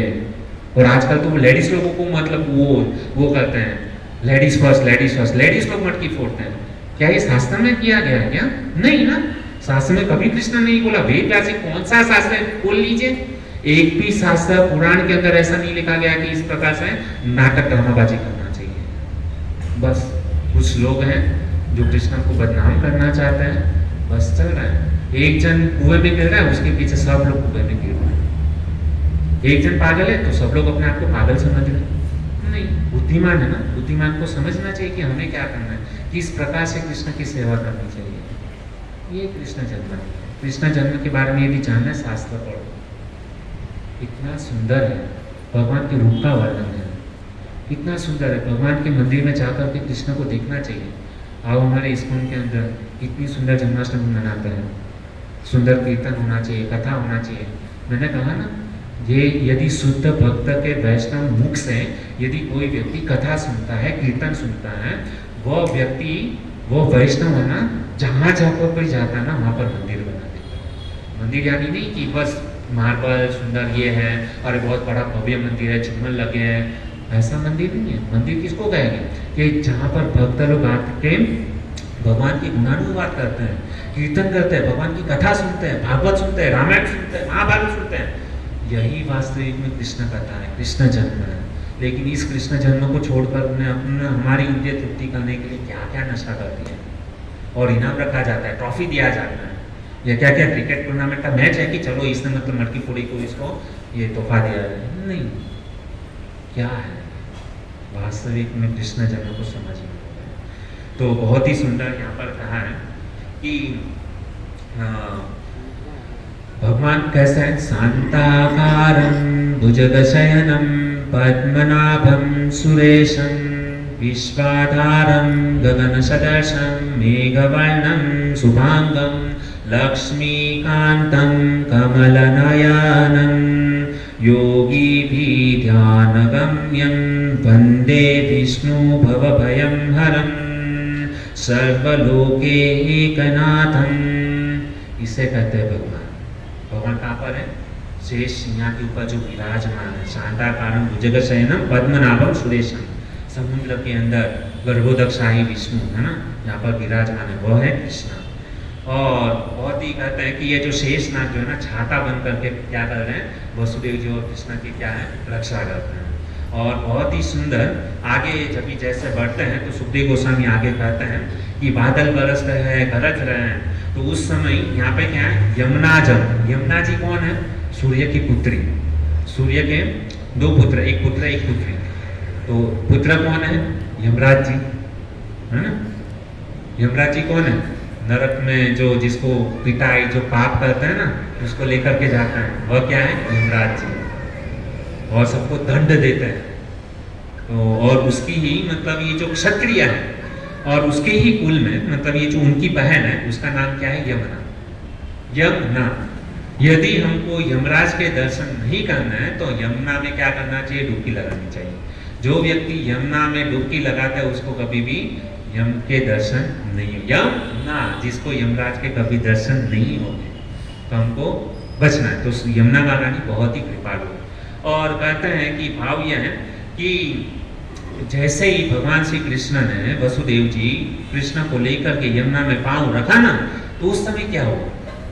यमुना महारानी बहुत खुश हो गई। क्यों? क्योंकि आज हमारे प्रियतम जो है ना हमारे घर पर आए हैं। जिस प्रकार से पति विदेश गया हो अपने पत्नी को यहाँ पर छोड़ के काम धंधे के लिए, और 10-15 साल के बाद में जब वो पति विदेश से जब ये आता है तो उस पत्नी के हृदय के अंदर कितना आनंद की अनुभूति होती है कि आज क्या है, मेरा पति, मेरा प्रियतम, आज मेरा उनके साथ मिलन होने वाला, कितना खुश हो गया। तो उसी प्रकार से यमुना जो है ना कृष्ण की क्या है? पट्टरानी है। यमुना महारानी राह देख रही थी कितने सालों से कि कृष्ण अब आएंगे, अब आएंगे। और मतलब कृष्ण जैसे आए ना उछलने लगी, नाचने लगी, कूदने लगी। मेरा पिया घर आया, हम गाते हैं मेरा पिया घर आया। क्यों? क्योंकि मेरा प्रियतम आज, मेरे पति जो है ना वो आज हमारे घर पे आने वाले हैं। और इस प्रकार से बहुत ही खुश है। और कितने सालों के बाद में, लेकिन यहाँ पर क्या है कि यमुना जो है ना अपना प्रेम जो है ना प्रकट नहीं कर पा रही है। क्यों प्रकट नहीं कर पा रही है? जैसे मतलब इतने सालों के बाद में जब भी पति घर पर आता है तो पत्नी क्या करते हैं? 2 कार्य करते हैं। सबसे पहले उनके चरण को छुएगी, आशीर्वाद देगी, और दूसरा क्या है? उसको आलिंगन करेगी। इतने सालों के बाद ये भाव है ना, तरस रही थी। यहाँ पर यमुना महारानी का भी यह भाव है कि सबसे पहले भाव यह है कि यमुना महारानी ने क्या किया, जैसे मतलब कृष्ण है ना तो उछलने लगी। और मतलब वो यमुना महारानी कोशिश यह कर रही थी, क्योंकि कृष्ण को वसुदेव जी ने क्या किया? गोद में लिया हुआ है, अपने छाती से लगाया हुआ है। तो जैसे अपने पति का वो है ना कृष्ण के चरण को स्पर्श करना चाहती थी, इसके लिए यमुना महारानी उछलने लगी, है ना। उछलते हुए क्या किया कि यमुना महारानी ने अपना जल जो है ना थोड़ा सा ऊपर करके कृष्ण के पांवों को छुआ। कृष्ण के पांवों को छुआ मतलब अपने पति का उन्होंने क्या किया? आशीर्वाद दिया। लेकिन दूसरा जो कार्य है ना, जैसे मैंने बताया कि आलिंगन करना, वह नहीं कर पाई। क्यों नहीं कर पाई? क्योंकि साथ में क्या थे? कृष्ण के पिता वसुदेव जी थे। हालांकि उनकी तो बहुत इच्छा थी, लेकिन ससुर के सामने मर्यादा रहती है ना, ससुर के सामने यह सब नहीं किया जाता, तो मर्यादा में रही। और कहती है कि यमुना जी ने सोचा, अभी तो कृष्ण छोटे हैं, और यमुना जी की इच्छा थी कि मेरा विवाह जो है ना कृष्ण के साथ में होना चाहिए। तो यमुना महारानी एकदम उछल के, तो कृष्ण भी क्या है? क्षत्रिय, वसुदेव जी क्षत्रिय है। तो हालांकि जब भी हम एक लड़का एक लड़की का जब भी विवाह करते हैं तो उनका कुल देखा जाता है। क्षत्रिय के साथ में क्षत्रियाणी होनी चाहिए, इसके अंदर कुछ पावर है कि नहीं वो देखा जाता है। तो मानो वसुदेव जी को दिखाना चाहती है कि मैं भी कुछ कम नहीं है, आप क्षत्रिय कुल में है ना, तो मैं भी क्षत्रिय कुल की हूँ। मेरा भी जन्म किससे हुआ है? सूर्य से हुआ है ना। तो मैं सूर्य की पुत्री हूँ यमुना, मैं क्षत्रियाणी हूँ, तो मैं तुम्हारे कृष्ण के लिए लायक वो दिखाना चाहती है। तो अपना प्रभाव दिखा रही है, तो अपना प्रभाव भी दिखाना पड़ेगा कि कितनी ताकत है। तो जैसे ही वसुदेव जी आए ना, यमुना महारानी उछलने लगी, इतना पानी मतलब उछल के लहरें इतनी, मतलब जिस प्रकार से समंदर के अंदर जब भी धरती और ओट आता है ना तभी समंदर कैसे उछलता है, उसी प्रकार से यमुना महारानी उछलने लगी, कूदने लगी। और उस समय कहते हैं कि वसुदेव जी को अपना प्रभाव दिखाना चाहती थी कि मैं भी भाई तुमसे कम नहीं हूँ, आपका कृष्ण जैसे क्षत्रिय, मैं भी कृष्ण, मैं क्या है? क्षत्रियाणी हूँ, मेरा प्रभाव, मेरे अंदर भी इतनी ही ताकत है, आप मुझे कम मत समझो। अभी समय हो गया है, मैं यहाँ पर विराम करूँगा। यदि मैं इसको आगे लूँगा तो काफ़ी समय निकल जाएगा। और आगे की जो कथा जो है ना बहुत इंटरेस्टिंग है कि यमुना महारानी का भाव क्या है। देखो अभी तक हम लोग ने क्या सुना कि केवल कृष्ण को वसुदेव जी अपने छाती से लगा करके गोद में लेकर के अभी खाली यमुना महारानी में प्रवेश हुए, उतने में हमारा 1 घंटा निकल गया। ये कृष्ण कथा जो है ना, ऐसा नहीं आजकल मतलब कथा होती ना, हाँ कृष्ण आया टोपला में बेसीने लई गया, आनंद घेरा, आनंद भयो, माखन उड़ायु, बताया करू, बस कृष्ण कथा खत्म, कृष्ण जन्म थई नहीं। कृष्ण कथा का रसास्वादन करना चाहिए। जिस प्रकार से हम लोग जो है ना आइसक्रीम खाते हैं ना, कैंडी को खाते हैं, कैसे चूस चूस के खाते हैं, एक बार में फटाफट खा लेते हैं नहीं, उसको रोटी सब्जी की तरह खाते हैं कि आइसक्रीम को, कुल्फी को नहीं, उसको कैसे करते हैं, चाटते हुए, रसास्वादन करते हुए, मुंह के अंदर मतलब एक एक मतलब बोलते हैं ना, कितना मतलब गुलाब जामुन भी खाते हैं तो कितना मतलब उसका एक एक कणी का जो है ना टेस्ट लेते हैं, रस चाशनी का वो रसास्वादन करते हैं। तो ये जो कृष्ण जन्म भी है ना, वो उसका लीला का क्या करना चाहिए, रसास्वादन करना चाहिए, तो इसके अंदर आनंद आएगा। ऐसे ही मतलब रोटी सब्जी की तरह खा नहीं लेना चाहिए तो मजा नहीं आएगा। एक एक शब्द को, भागवत के अंदर एक एक शब्द है कृष्ण जन्म के ऊपर, और कृष्ण लीला इतनी बृहद है कि 4 दिन तो सुखदेव गोस्वामी केवल राजा महाराज की कथा सुनाई, लेकिन अंतिम जो 3 दिन बाकी था ना, उस समय परीक्षित सुखदेव गोस्वामी ने परीक्षित महाराज को दशम स्कंद की कथा सुनाई, जो बहुत ही सुंदर है। और दशम स्कंद के अंदर केवल कृष्ण कथा है, और उसका हमको क्या करना चाहिए, रसास्वादन, ताकि हमको कृष्ण के प्रति क्या हो जाए, प्रेम हो जाए। हम लोगों ने अभी तक दुनिया में बहुत सारे लोगों को प्रेम किया, लेकिन जिस जिस लोगों को प्रेम किया ना, सब लोग सारे मतलब ही निकले, सबके अंदर कुछ ना कुछ स्वार्थ था, निष्कपट भाव से। मतलब हम प्रयास करते कि भाई हम क्यों मतलब तरसते हैं ना, किसी के पास गाड़ी बंगला सब कुछ है, लेकिन उसको प्रेम करने वाली यदि नहीं है तो उसका कुछ मतलब नहीं है, गाड़ी बंगला कुछ काम का नहीं है, खंडेर है। हमको कोई चाहिए कि हमसे कोई प्रेम करे और हम दूसरे को प्रेम करें। इसके लिए प्रेम के लिए हम यहाँ पर क्या है, आपस में जुड़े हुए। हमारे संबंध क्यों है, हम एक दूसरे से प्रेम करते इसके लिए है ना। यदि प्रेम ही ना हो तो क्या मतलब। तो हमने अभी तक दुनिया में बहुत सारे लोगों को प्रेम किया, लेकिन सबने हमको धोखा दिया। ऑफिस वाले ने धोखा दिया, मित्रों ने धोखा दिया, स्कूल वाले ने धोखा दिया, कॉलेज वाले ने धोखा दिया। ये सच्चा प्रेम नहीं, सब लोग साले स्वार्थी निकलते हैं। सच्चा प्रेम करने वाला केवल कृष्ण है। कृष्ण से यदि प्रेम कर लिया ना, बस खत्म, यही जीवन का सार है। और ये भागवत कथा क्यों हो रही है कि एक मतलब कृष्ण के प्रेम की झलक, केवल बूंद मात्र, सिरत मात्र भी यदि हमारे सर के ऊपर लग गई ना, बस हमारा कल्याण हो जाएगा। तो इस प्रेम के लिए हम क्या कर रहे हैं, इस कथा को सुन रहे हैं। यहाँ पर मैं मेरी वाणी को विराम देता हूँ। समय वहाँ भी देखते हैं, हमारा भगवद गीता कोर्स भी इनकम्प्लीट है, लेकिन ये बीच में भगवद गीता कोर्स को स्टॉप करके मैंने ये कृष्ण कथा इसके लिए लिया, ताकि हम आने वाले दिनों में जो कृष्ण जन्म है उसको सही तरीके से मना सकें। सही तरीके से कैसे मनाना, सबसे पहले भगवान के नाम का जप करना और ज़्यादा से ज़्यादा उनकी कथा सुनना। यही वास्तविक में सबसे बड़ा तोहफा है कृष्ण को देने के लिए। ऐसे तो बहुत सारी गिफ्ट है कृष्ण को देने के लिए, लेकिन सबसे बड़ी गिफ्ट क्या है, भगवान की कथा और भगवान का नाम हम कृष्ण को दे, ये सबसे बड़ा गिफ्ट है। बहुत बहुत धन्यवाद आप सभी भक्त लोगों का कि इतना धैर्यपूर्वक आपने हमारी वाणी को सुना, और जो भी कुछ बोलने में त्रुटि हो गई हो तो आपका सेवक दास समझ करके हमारी गलती को क्षमा करें। हरे कृष्ण। हरे कृष्णा कृष्णा कृष्णा हरे हरे, हरे राम राम राम हरे हरे। तो बहुत सुंदर जीवन कृष्ण प्रभु जी ने हम सबको कृष्ण जन्माष्टमी के बारे में संक्षिप्त में बताया। प्रभु जी का भाव है कि बहुत डिटेल में बताना चाहते थे, लेकिन प्रभु जी के पास समय नहीं है। ऐसा लगता था प्रभु जी प्रवचन कर रहे थे तो हमें ऐसा लगता था कि एक 7 दिन की कथा रखनी चाहिए, तो प्रभु जी विस्तार से हम सबको बता पाएंगे। तो क्या आप सब तैयार हैं? आप सब 7 दिन तक आने के लिए तैयार हैं? खरी हो तो रखेंगे हम, कभी समय मिलेगा तो यहाँ पर ही रखेंगे, क्योंकि यहाँ पर अच्छा वातावरण है। तो बहुत सुंदर प्रभु जी ने बताया हम सबको कि बाकी सब स्वार्थी है ना। जगत में सब क्या है, स्वार्थी है, अपना अपना स्वार्थ देखते हैं, अपने अपने स्वार्थ के लिए हमें यूज करते हैं, है ना। सब स्वार्थी है, एक ही सारथी है। भगवान श्री कृष्ण क्या है, सारथी है। अर्जुन का रथ आता ना सारथी बनकर, तो सारथी एक ही है, बाकी सब स्वार्थी है। इसलिए प्रेम किससे करना चाहिए, भगवान श्री कृष्ण से प्रेम करना चाहिए हमें। ये प्रभु जी ने बताया हम सबको। और प्रभु जी ने बताया कि जन्माष्टमी हमें कैसे मनानी है, भगवान का नाम लेकर। तो द्वापर युग की ये घटना है। कृष्ण भगवान ने अवतरित कब हुए, द्वापर युग में, है ना।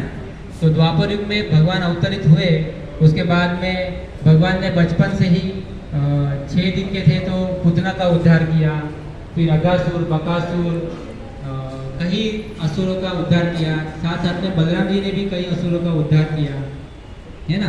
तो ये सब देख के फिर अपनी लीला समाप्त करके जब भगवान गोलोक वृंदावन धाम में अपने प्रिय सखी राधा रानी के साथ में थे, बातचीत कर रहे थे, तो फिर कलयुग आने वाला था। तो फिर भगवान ने सोचा कि अब हमें जाना चाहिए वापस लीला करने के लिए। तो राधा रानी ने कहा अभी कहीं नहीं आओगे क्योंकि आप सबको मारते ही हो, चाहते ही हो। तो कलयुग में फिर भगवान ने कहा कि ठीक है, अब मैं किसी को मारूंगा नहीं, अब मैं हरिनाम के द्वारा सबको मारूंगा, प्यार करूँगा, है ना। तो कलयुग में भगवान श्री कृष्ण ही चैतन्य महाप्रभु बनकर राधा रानी का भाव लेकर, गौर वर्ण लेकर अवतरित हुए और हरिनाम के द्वारा, जो ये हरे कृष्ण महामंत्र है ना, उसके द्वारा सबका उद्धार किया। और श्री कृष्ण भगवान जन्मोत्सव सोमवार के दिन है, तो सभी भक्त सोमवार के दिन मंदिर में आए। श्री राधा गिरधारी मंदिर में पूरे दिन उत्सव होगा, शाम को अभिषेक होगा और उसके बाद अभिषेक उपवास का प्रसाद होगा। तो सभी भक्तों से निवेदन है कि उस दिन पूरा दिन उपवास रखें और मंदिर में आए, दर्शन का लाभ ले, सभी भक्तों के साथ में कीर्तन का लाभ ले और हरि नाम ज़्यादा से ज़्यादा हरे कृष्ण महामंत्र का जप करें। ठीक है।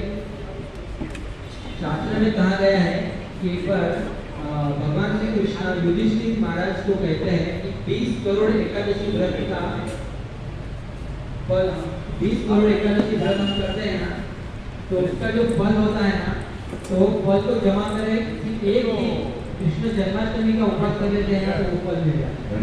ये कहाँ लिखा है?